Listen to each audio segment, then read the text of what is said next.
प्रिय दर्शकों, फिर एक बार स्वागत है आपका एक नई कहानी के साथ।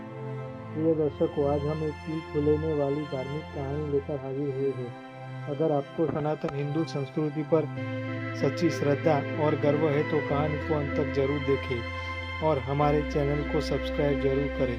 जय जय श्री राम, जय भोलेनाथ। अब कहानी की शुरुआत करते हैं। हीरो के नए रूप में लौटने के बाद पलक की जिंदगी फिर से खुशियों से भर गई थी। अब वह पहले की तरह अकेली नहीं थी, लेकिन एक सवाल उसके मन में अब भी था। क्या यह सच में हीरो था या फिर यह सिर्फ एक संयोग था? कुछ प्रेम समय से परे होते हैं, लेकिन क्या आत्मा भी पुनर्जन्म ले सकती है? पलक के अपने नए साथी को घर लाने के बाद उसे गौर से देखा। वह दिखने में बिल्कुल अलग था। छोटा, नर्म, सफ़ेद फर और हल्की नीली आंखें। लेकिन जब उसने पलक की ओर देखा तो उसकी आंखों में वही गहरी समझदारी थी जो हीरो की आंखों में हुआ करती थी। पहली रात जब पलक सोने गई तो वह पिल्ला धीरे धीरे उसके पास आया और उसके पैरों के पास लेट गया, बिल्कुल वैसे ही जैसे हीरो किया करता था। उसके दिल में हलचल मच गई। क्या यह सिर्फ एक आदत थी या फिर सच में हीरो था? पलक उसे लेकर उसी पार्क में गई जहां वह पहले हीरो के साथ जाया करती थी। वहां पहुंचते ही पिल्ले का व्यवहार बदल गया। वह उसी जगह दौड़ने लगा जहां पहले हीरो खेला करता था। वह उन बच्चों के पास गया जो पहले हीरो से खेला करते थे, और सबसे ज्यादा वह उसी पुराने बेंच के पास जाकर बैठ गया जहां पलक और हीरो घंटों बैठा करते थे। पलक के हाथ से चैन छूट गई। हीरो, क्या तुम सच में वापस आ गए हो? पिल्ले ने उसकी ओर देखा और धीरे से अपनी पूंछ हिलाई। उसकी आंखों में वही गहरा स्नेह था। पलक के मन में सवाल थे और जवाब पाने के लिए वह उसी अजनबी के पास गई जिसने उसे पहले आत्मा और सांप के बारे में बताया था। मैंने उसे फिर से पा लिया है, पलक ने कहा। लेकिन क्या यह सच में हीरो है?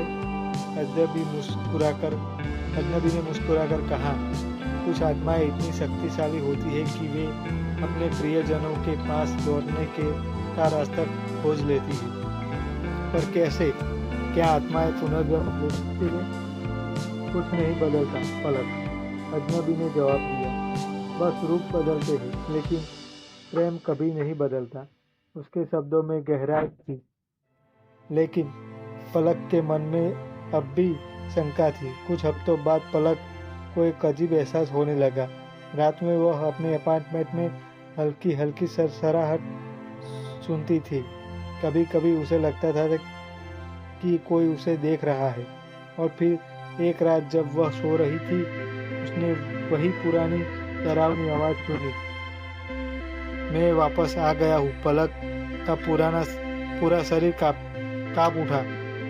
क्या आत्मा सच में वापस आ गई थी?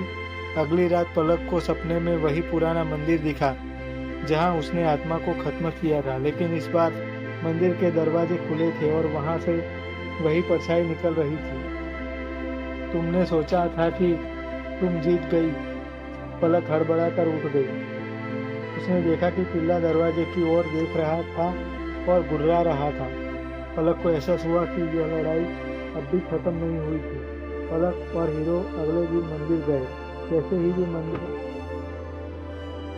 अंदर गए, हवा ठंडी हो गई। अचानक वही परछाई उभरी और जोर से हंसी। मैं अब और भी शक्तिशाली हो चुका हूँ।